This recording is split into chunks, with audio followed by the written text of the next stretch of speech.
is feeling good. And Dr. Pinkosh said, oh my gosh, did I do that? Did I heal you? And the guy says, no, it wasn't you. I found a master who is 115 years old that has transformed my life. And Dr. Pinkosh says, oh my gosh, I need to meet this master of yours. Please take me to him. And the former patient said, sure, I'd be happy to take you to go meet my master. So Dr. Pinkosh gets to meet the master and fortunately was able to study with him for several years and learned his trait and his medicine and his healing. And one day, after working with the master for several years, the master asked him, Dr. Pinkosh, what is it that you want out of your life? What is the one thing that you want out of your life? And Dr. Pinkosh said immediately, without hesitation, I want to be a healer that has clinics all over the world. And he said, great, write that down. So Dr. Pinkosh writes that down, and he says, okay, the master asks him, what else do you want? And he thought, golly, I just told you what I want. That's like, wow, but this is his master, and he wants to follow his teaching. So Dr. Pinkosh says, I want to take the pulse of 100,000 people. And the master says, great, write that down. So Dr. Pinkosh, he writes it down. But the master keeps pushing and keeps asking, if there's anything else you could have in this world, what else would it be? And he thought a minute. He said, I would take the pulse of the Dalai Lama. Wow, big, right? So he says, great, write that down. So Dr. Pinkosh, he writes it down. And the master is still not done yet. He says, Dr. Pinkosh, if you could have, be, or do anything, what is the most important thing to you?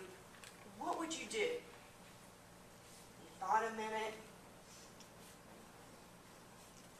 He said, I would be recognized by Mother Teresa for the work that I've done. And the master didn't hesitate. He said, great, write that down.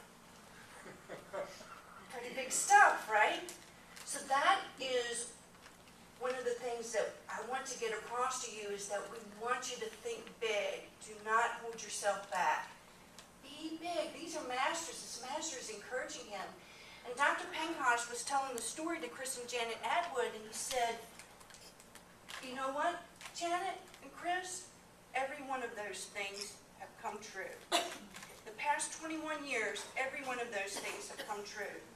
Not only have I taken the pulse of 100,000 people, I've actually taken the pulse of 1 million people.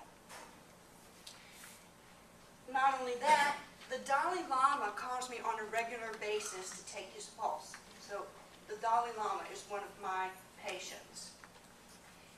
He also said, I have Ayurvedic centers all over the world in 12 different countries.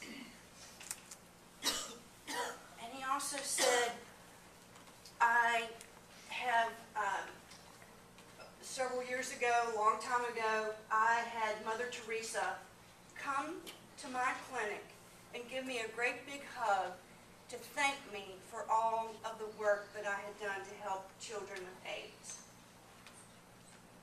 Isn't that incredible? Isn't it? Just envision and think about what it is you truly want, and don't hold yourself back.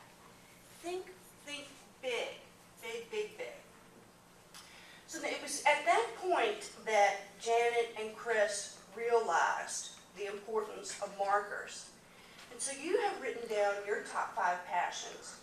And so now what we're going to do is we're going to do the markers in your life and how that would would show up in your life.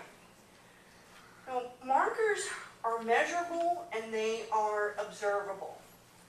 And we do not want you to think about how in the world, can you imagine Dr. Pankaj saying, I want to take the pulse of the Dalai Lama.